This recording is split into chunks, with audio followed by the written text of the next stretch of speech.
Welcome back, everyone. We're finally back with my round 4 game of the North American Open. Let's just get right into it.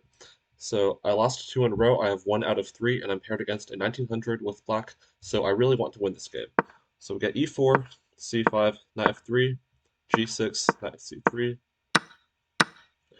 and we get this bishop e2 line, which I'm quite happy with because it's not that dangerous, and it's especially not that dangerous if white castles and just allows this d5 move, which is what happens in the game. And the reason for that is black can basically trade a lot of pieces in the center, and black's just really close to equalizing. Now, there is another line where we get knight to b3 instead, and in that case, there's moves like d6, bishop e6, and knight a5, and trading some pieces.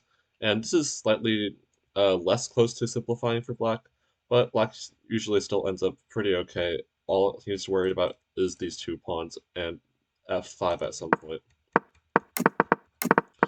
But we get this line with castles, d5, and takes, and takes, and now there's a couple moves here. The most common move is bishop f3, attacking the queen, and now the main move is queen to a5, and after takes, and takes, rook b rook b8.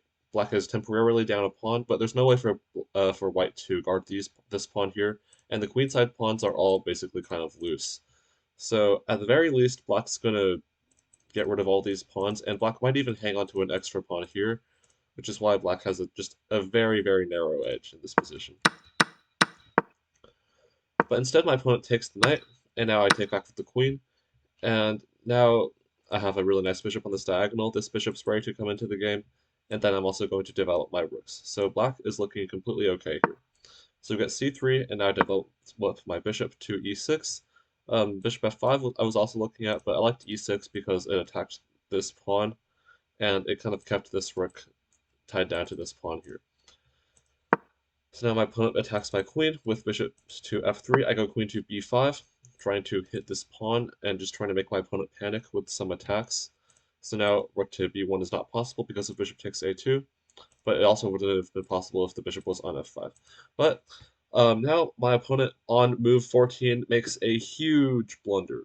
And my opponent's a 1900 opponent, so it's not like this is just hanging a rook, but my opponent makes a pretty big mistake. So try to put yourself in white's shoes and what's a move that looks okay at first glance, but at second glance is not okay at all. So you can try to pause the video and see what you should do if you're white here.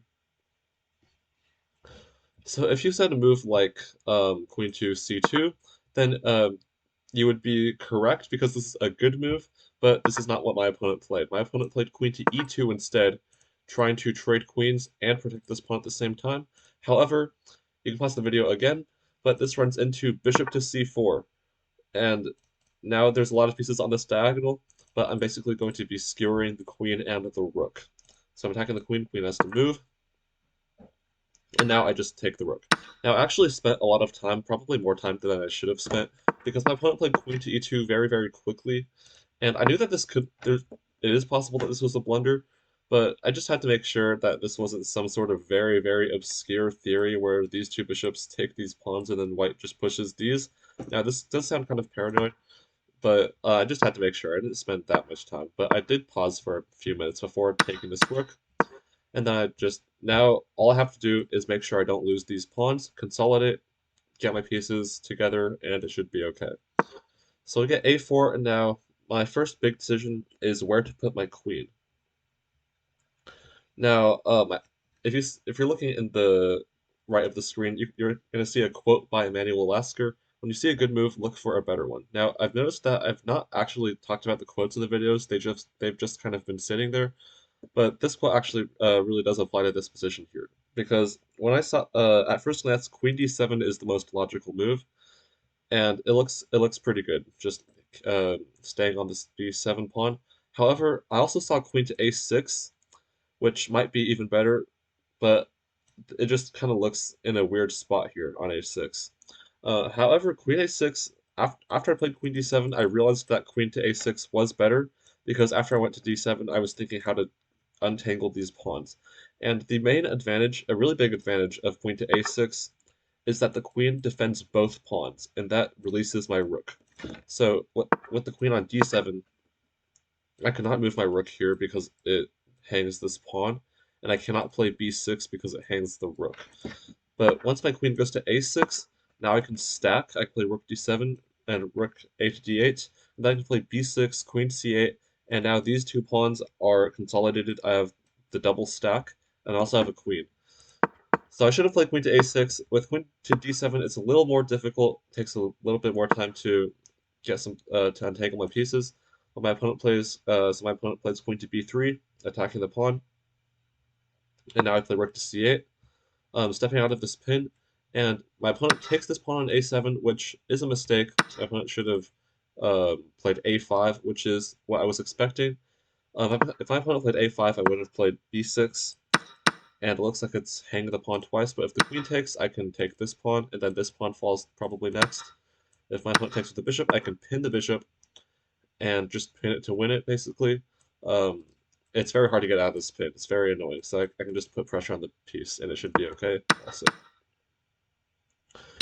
Um, instead, my opponent plays bishop takes a7, and this runs into a discover attack with b5. So this is a discover attack on the bishop, and something very weird I was seeing was with pawn takes a5 and queen takes, and then I just had to make sure that this wasn't somehow losing, and it's not because I can just put the bishop on this diagonal. It covers the queening square, but it does look kind of scary with this pawn here, but it's not too big of a deal. So I did play b5. My opponent plays bishop b6, attacking the rook. However, queen's bigger than a rook, so I take the pawn attacking the queen. You take my rook, I take your queen. So the queen moves, and now I can move this rook to here or here. I decided to go to f8 because I didn't want to put the rook on the same diagonal as the queen. So maybe bishop d1 to, if I played rook e8, maybe bishop d1 would attack a4 with another tempo. So I played rook to f8, rook to d1, now queen to b5, and now it's looking like my pieces are finally getting together. I'm taking the bishop off of this d8 square. I'm going to move my rook here next, and then I'm going to win one of these pawns, and then this pawn is going to be the final piece of the winning puzzle. So the bishop goes back, rook d8. My opponent trades, takes on e7, now rook b8. I'm just ready to take this pawn, and then boom, boom, boom. So my opponent plays bishop c1, protecting, but this is just a blunder because it hangs rook to e8, skewering the back rank. So now if the queen moves, then this is just checkmate in one move.